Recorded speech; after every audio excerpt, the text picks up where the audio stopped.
Assalamualaikum warahmatullahi wabarakatuh. So hari ni saya nak buat ulasan perlawanan antara Malaysia versus Bahrain, yang mana Malaysia menang 1-0. Silap-silap lawak je. Yang mana Malaysia kalah 1-0 hasil jaringan Ali Madan pada minit-minit akhir perlawanan. Yang mana Ali Madan ni antara the best player untuk Bahrain dalam perlawanan menentang Korea Selatan tempoh hari bersama dengan Marhun. Tetapi Marhun, pemain nombor 8 Bahrain tersebut, untuk game ni tidak terlalu menyinar. Cumanya antara player yang kita boleh highlight kan, selain dari Ali Madan, adalah pemain nombor 6 Bahrain, yang mana dari segi versatility, dari segi flexibility beliau di dalam padang, membolehkan pasukan Jordan untuk dominate dan juga beraksi dengan disiplin di bahagian belakang, yang mana beliau boleh bermain di right back, di bahagian centre back dalam sistem back 3, dan dalam masa yang sama memberi support kepada Moses Atede di bahagian midfield sewaktu Moses naik untuk melakukan pressing ataupun untuk bergerak lebih tinggi dalam melakukan pressing lah. Jadi nombor 6 pemain Bahrain tu bagi saya he is the nadi lah untuk pasukan Bahrain. Manakala untuk pasukan Malaysia, kekalahan 1-0 di minit akhir perlawanan adalah satu perkara yang orang kata apa, menyebabkan Malaysia tersingkir dari Piala Asia. Tetapi keputusan atau gol yang dijaringkan minit akhir tu bukanlah satu perkara yang sebenarnya saya nak highlightkan dalam perlawanan ni. Tetapi dari segi keputusan, ya memang kita kalah dan kecewa. Tetapi apa yang saya nak highlightkan adalah tentang approach ataupun pendekatan ataupun corak permainan yang ditampilkan oleh skuad kebangsaan di second half adalah berbeza di first half. Yang mana di first half kita boleh dikatakan berada di dalam satu tahap yang mana kita boleh fight dengan Bahrain, bahkan kita boleh menunjukkan satu performance untuk dominate di bahagian tengah. Tetapi masuk second half, tengah kita hilang dan kita lebih kepada defensif dan lebih banyak untuk clear the ball secara long ball, maka berkesudahan dengan Bahrain yang bermain di bawah below par. Bahkan Bahrain tidak bermain seperti mana mereka bermain ketika menentang Korea Selatan, berjaya untuk utilize kelebihan yang mereka ada, iaitu dari segi fizikal untuk mereka memanfaatkan serangan mereka dan juga setiap peluang yang mereka ada dalam situasi set pieces. Jadi gol akhir tu corner kick memang kita boleh nampak lah, obviously. Cumanya daripada segi corak bertahan Malaysia dalam corner kick tersebut juga boleh dikatakan mengganggu dan juga memberi ruang kepada pemain-pemain Bahrain untuk skor the goal. Jadi tanpa membuang masa, mari kita masuk ke dalam ulasan perlawanan.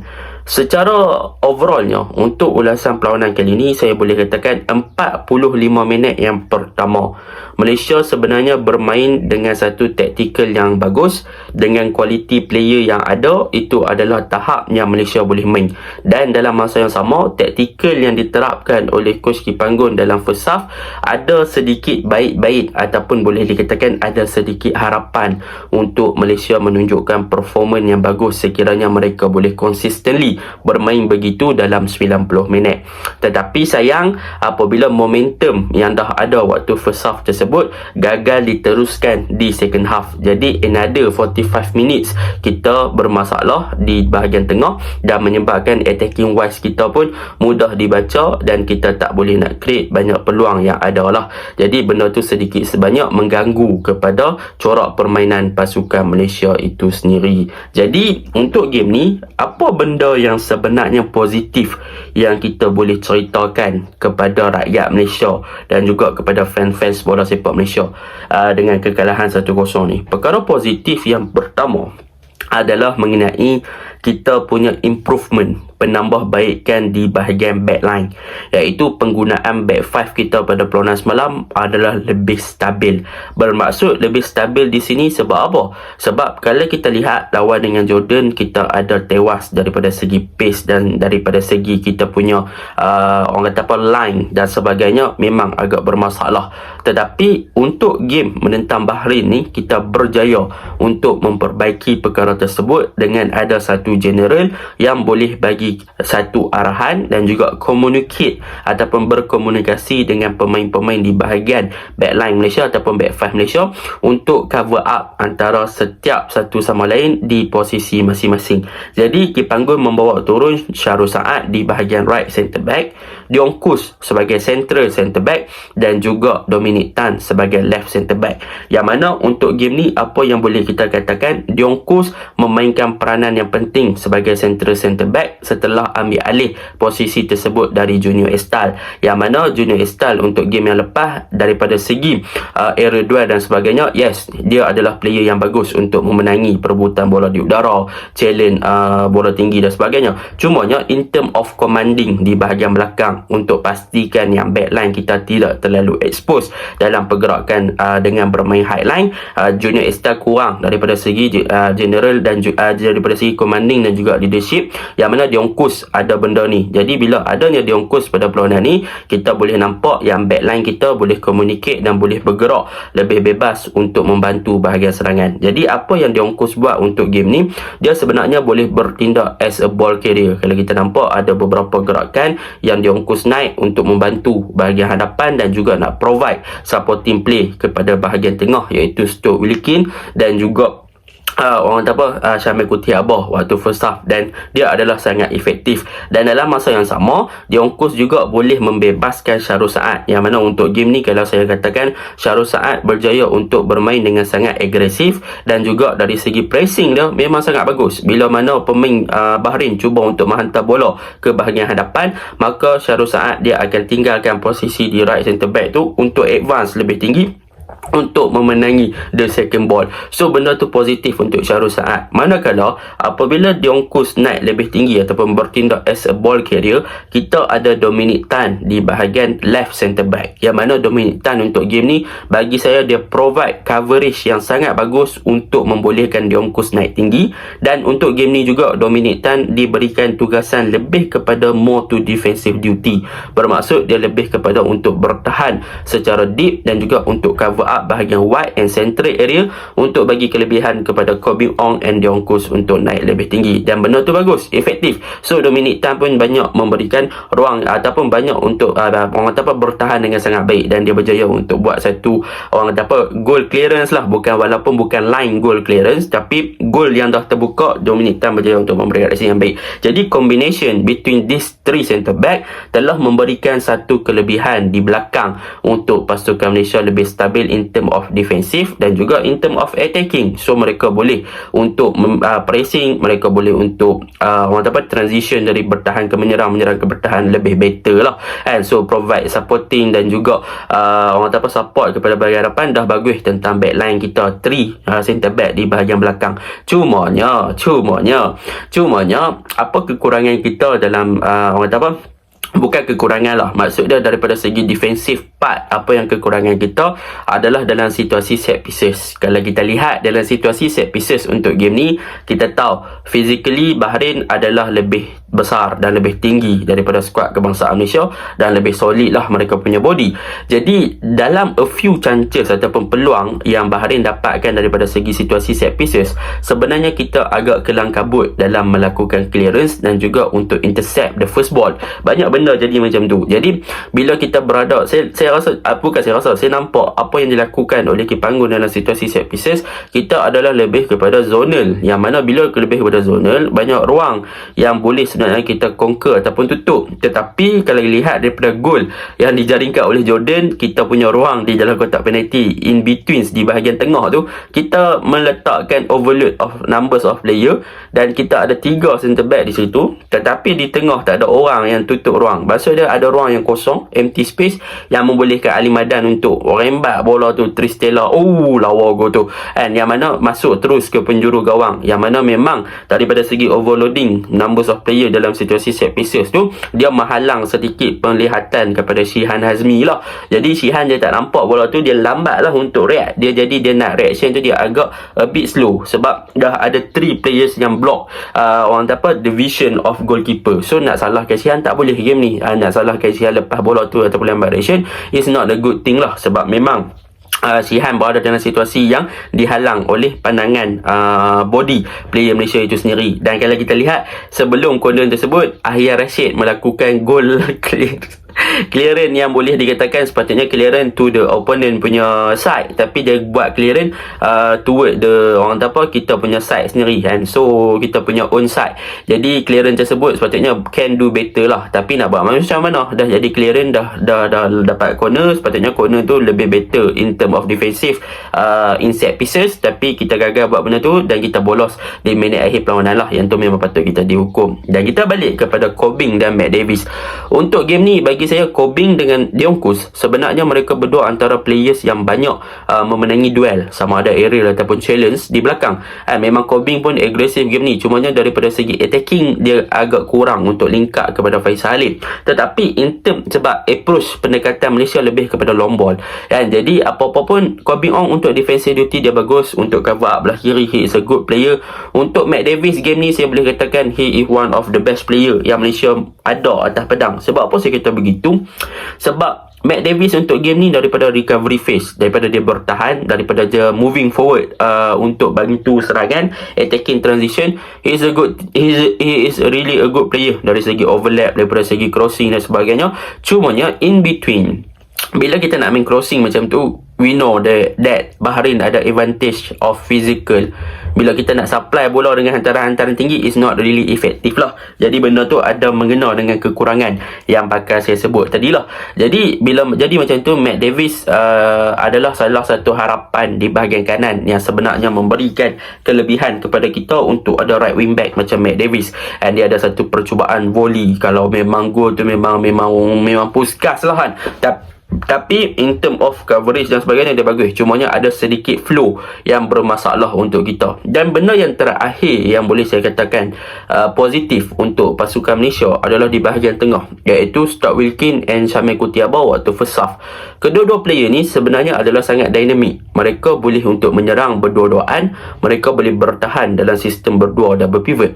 So in term of attacking dan juga defensive duty, kedua-dua player bagus, agresif. Syamil terutamanya agresif sampai dapat yellow card early lah di awal game.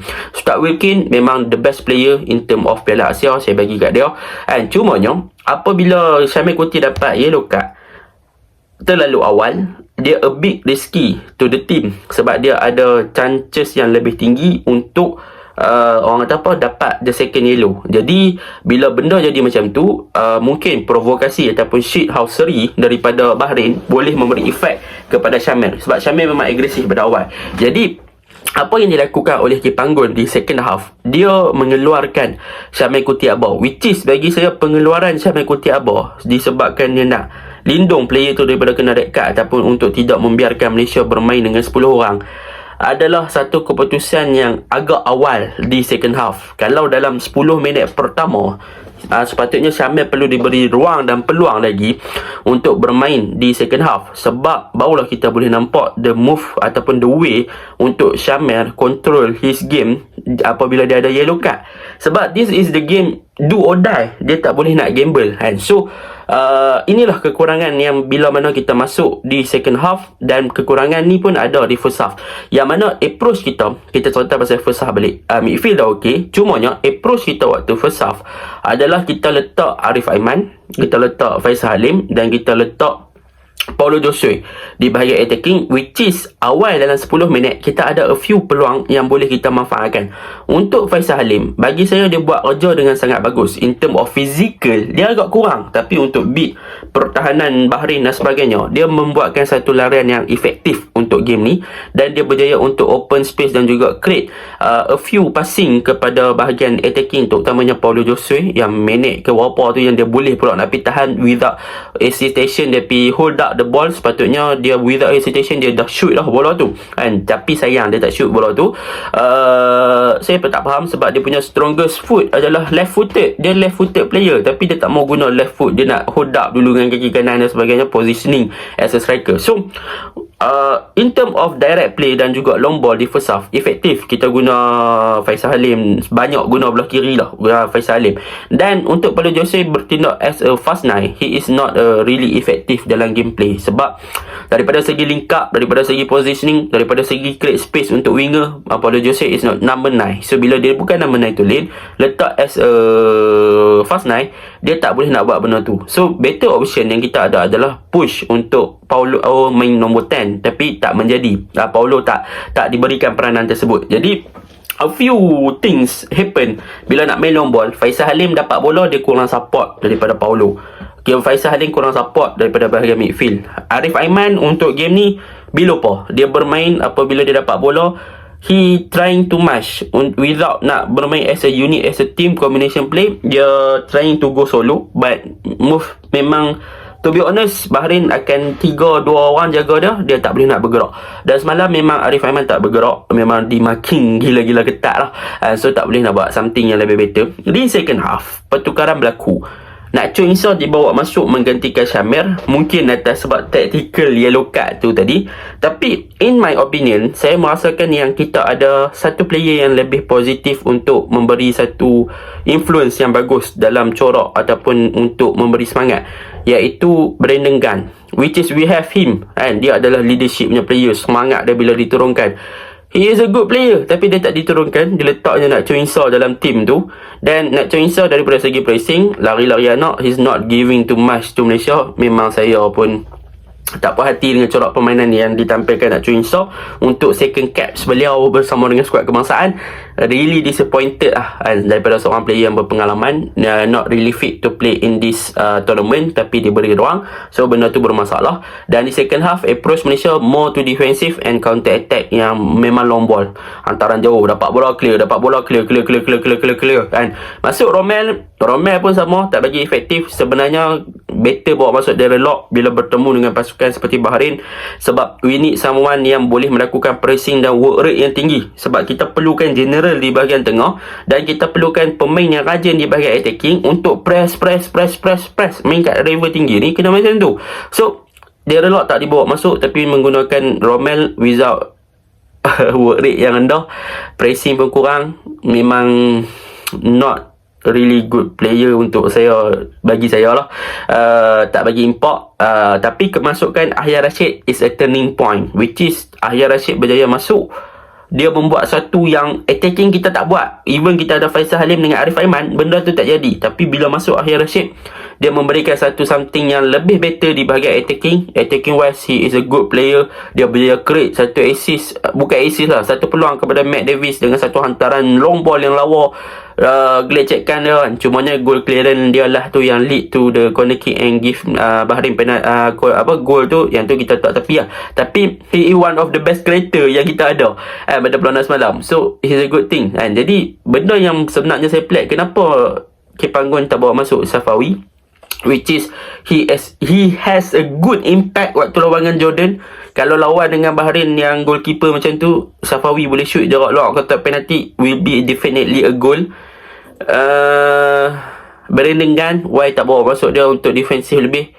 And jadi kecewa di second half, we lose many things. We don't dominate midfield. Even Bahrain not play like they play versus South Korea.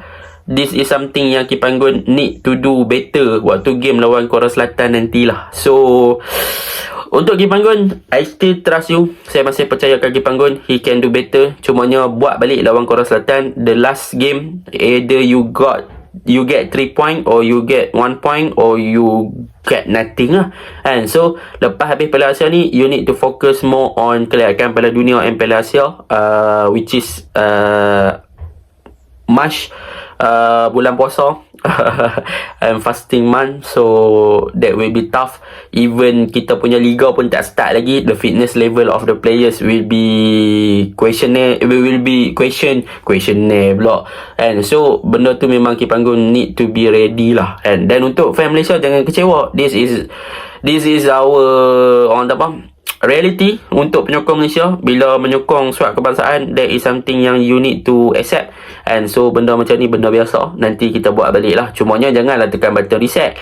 And cumanya lepas ni boleh lah FAM ataupun kelab-kelab yang lain fokus untuk grassroots, fokus untuk youth academy, untuk kita ada talent pool yang lebih besar, dapatkan quality player yang lebih bagus, dan perbesarkan pool player untuk squad kita, negara Malaysia tanah tumpahnya darahku. So overall, kita tunggu lah game lawan Korea Selatan nanti. Tapi lepas habis Piala Asia, kita ada bawah 23, kita ada kelayakan Piala Dunia, and then kita ada Liga Super. Teruskan support bola sepak tempatan. Itu je lah. And walaupun semalam a bit orang kata apa, Malaysia bermain di second half as a unit, as a tactically we don't have a idea, and di attacking wise kita punya final passing pun kurang, and kita kena fix that thing lah, kena more creative, more confident, keep the ball. Sebab this is not the Malaysia yang saya kenal, and di bawah Kipanggun we know Kipanggun bermain dengan lebih baik, and tapi untuk Piala Asia kita tak nampak the DNA ataupun the way Kipanggun used to play lah, and so benda ni perlu untuk Kipanggun fix dan juga perbaiki. Jadi itu je lah oleh saya. Maaf lah video ni tak terlalu focusing on tactical wise, sebab saya masih lagi dalam fasa penerimaan. This is not Malaysia that I know. So itu je lah. Assalamualaikum.